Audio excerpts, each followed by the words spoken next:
ముఖ్యంగా మీరు కానీ, రియాజ్ గారు కానీ, ఆకునూరు మురళి గారు కానీ, చనగాన దయాకర్ గారు కానీ, అదేవిధంగా మన బలుమూరి వెంకట గారు కానీ, మీరు 5గురు కూడా విద్యార్థులకి ప్రభుత్వానికి వారధిగా మీరు మధ్యలో ఉన్నారు, మాట్లాడుతున్నారు, సమస్యలు మీరు అద్భుతంగా మీరు మాట్లాడుతున్నారు. కానీ 60,000 ఉద్యోగాలు ఇచ్చామని మీరు చెబుతున్నారు, చెప్పడం వరకు చెప్తున్నారు. కానీ ఏ డిపార్ట్మెంట్లో ఎంతమందికి ఉద్యోగాలు వచ్చినాయి ఎక్కడ క్లారిటీ? టీచర్ ఉద్యోగాలు 11,000 కనపడుతున్నాయి కదా, ఇంజనీరింగ్ ఉద్యోగాలు ఉన్నాయి, అందులో అన్ని దేని దానికి లెక్కలు స్పష్టంగా, పోలీస్ కానిస్టేబుల్ అన్ని ఉద్యోగాలు ఉన్నాయి. అదే అంటున్నాం కదా, ఉద్యోగాలు 60,000 ఉద్యోగాలకు ఎల్బీ స్టేడియం సాక్షిగా ముఖ్యమంత్రి గారే, గతంలో ఏ ముఖ్యమంత్రి నిరుద్యోగులకు నియామక పత్రాలు ఇచ్చిండా చెప్పు? ఈ ముఖ్యమంత్రి ఇచ్చినప్పుడు దాన్ని అభినందించాలి కదా, కొంత మనం జాగ్రత్తగా సంయమనం పాటించాలి కదా. కొంతమంది రాజకీయ నిరుద్యోగులు, కొంతమంది ఉద్యోగాలు రాని వాళ్ళు అక్కడ అశోక్ నగర్లో చేరి కాంగ్రెస్ ప్రభుత్వాన్ని అంటే బీఆర్ఎస్ పార్టీ వేసే ఎంగిలి మెతుకులు ఆశపడి కొంతమంది చదువుకునే నిరుద్యోగుల్ని ఇబ్బంది పెడుతున్నారు. ఇది గమనించినాం. కాబట్టి మేము ఏమంటున్నాం, అటువంటి వాళ్ళు గుర్తించగలిగారు. ఎందుకు చాలా మంది ఉన్నారు వాళ్ళు ఉద్యోగాలు రావు, వాళ్ళకి వయోపరిమితి కూడా దాటిపోయింది, వాళ్ళు ఆసరా పెన్షన్ల కోసం ఎదురు చూసే వాళ్ళు నిరుద్యోగుల నాయకులు అవతారం ఎత్తారు బీఆర్ఎస్ పార్టీ ఎంగిలి మెతుకులకు ఆశపడి. కాబట్టి మేము వాళ్ళ జాలి పడుతున్నాం వాళ్ళని కూడా చూసి. కాబట్టి నిజమైన నిరుద్యోగులారా, కాంగ్రెస్ ప్రభుత్వం 122,000 ఉద్యోగాలు భర్తీ చేయడానికి సిద్ధంగా ఉంది.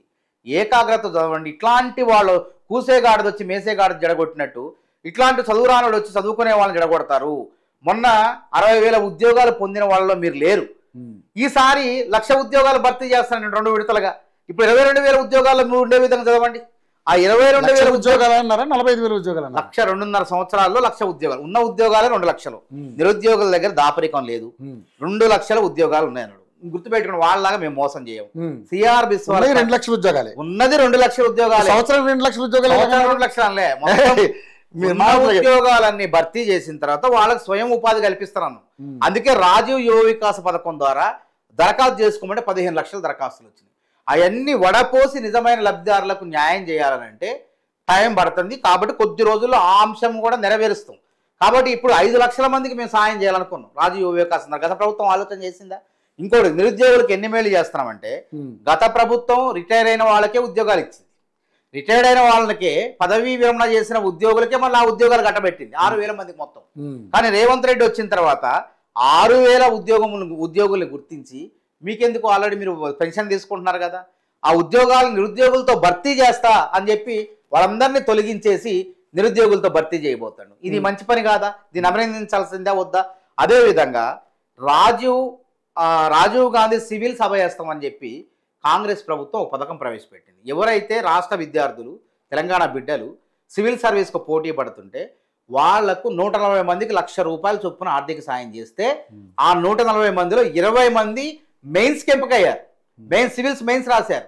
ఆ 20 మందిలో ఇంటర్వ్యూకి పోయిన వాళ్ళల్లో 7గురికి సివిల్ సర్వీస్ ఉద్యోగాలు వచ్చినాయి. మరి గతంలో ఎప్పుడన్నా చేసింది ఏ ప్రభుత్వం అన్న సివిల్ సర్వీసు ప్రిపేర్ అయ్యే వాళ్ళకి ₹1,00,000 ఆర్థిక సాయం చేసింది? రేవంత్ రెడ్డి చేసిండు. దీన్ని గమనించండి. మీరు ఎవరెవడో ఏదో చెప్తున్నాడు, మీ ఆతృత ఉన్నది. మీరు నోటిఫికేషన్లు ఇస్తే చదవాలనుంది, చదివి ఉద్యోగం సాధించాలనుంది, మేము అన్ని గమనిస్తున్నాం. కాబట్టి ఈ ఆవలో పడిపోయి అసలైనటువంటి చదువును మీరు మర్చిపోయి వేరే వ్యాపకాల వైపు మీరు దృష్టి పెడితే మీరు నష్టపోతారు. గతంలో ఎవరైతే తిరిగారో, రోడ్ల మీద వాయిదాల కోసం తిరిగారో, ఎవరైతే ప్రభు ఇష్టం వచ్చినట్టు మాట్లాడుతున్నారో వాళ్ళెవ్వరికి కూడా Group 3 ఉద్యోగం కూడా రాలేదు, Group 2 కూడా రాలేదు, Group 1 కూడా రాలేదు. ఎందుకు రాలేదు?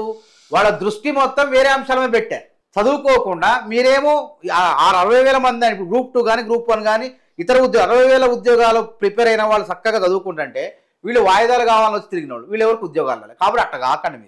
నేను మంచి చెప్తున్నా, చెడు చెప్పట్లేదు, మిమ్మల్ని కించపరచట్లేదు, ఇంకోటి చేయట్లేదు. మీరు నిరుద్యోగులు అంటే నిరంతర అధ్యయనం చేయాలి. మీరు వివిధ అంశాలపై పట్టు ఉండాలి. ఎప్పటికప్పుడు కొత్త కొత్త అంశాలు వస్తుంటాయి. కాబట్టి అన్ని అంశాల్లో నిష్ణాతులు కావాలంటే నిరంతరం మీరు తపస్సు చేయాలి, చదవాలా. అట్లాంటి వాళ్ళే విజేతలు అవుతారు. కాబట్టి చదువుకోండి అని చెప్పి నేను చెప్తున్నా. మా వంతు ప్రయత్నం మేము చేస్తున్నాం. కాబట్టి అద్దంకి దయాకర్ గారిని అడ్డుకోలేదు. అద్దంకి దయాకర్ గారికి వారు ఆవేదన వెలుబుచ్చారు. దానికి రకరకాల వాళ్ళు ఇష్టం వచ్చినట్టు చొక్కెదురు అవి రకరకాల మాటలు మాట్లాడుతున్నాం. మాకు అవసరం లేదు. నిరుద్యోగుల బాధను వింటాం, నిరుద్యోగుల మాటలు పట్టించుకుంటాం, నిరుద్యోగులకు బాటలు వేస్తాం, వాళ్ళ బంగారు భవిష్యత్తుకు బాటలు వేస్తాం. కాబట్టి నిరుద్యోగులు అర్థం చేసి నోటిఫికేషన్ ఇస్తే అసలు ఈ బాధలే ఉండవు. కాబట్టి కొద్దిగా ఒక ఆగస్టు మొదటి వారం దాకా ఉపయోగపట్టిన ప్రభుత్వం కసరత్తు చేస్తుంది. తప్పకుండా మీకు నోటిఫికేషన్లు ఇచ్చిన తర్వాత ఎన్నికలకు పోయే ఆలోచన ప్రభుత్వం చేస్తుంది. కాబట్టి మీ అందరికీ ఆత్మస్థైర్యం నింపే విధంగా ఉండాలి కానీ కొద్ది మంది ఆడ బీఆర్ఎస్ పార్టీ ఎంగిలి మెతుకులు ఆశపడి నిరుద్యోగులు ఆత్మస్థైర్యం దెబ్బతినేలాగా వాళ్ళ ఆత్మహత్యల బాట పట్టే విధంగా అంటే వాడు చచ్చిపోతే బీఆర్ఎస్ పార్టీ దగ్గర కూర్చోబెట్టి ఎంగిలి మెతుకులకు ఆశపడి ఆడ కూర్చొని శవరాజకీయాలు చేయాలని చూస్తున్నారు. అట్లాంటి వాళ్ళ ఉచ్చులో పడకండి.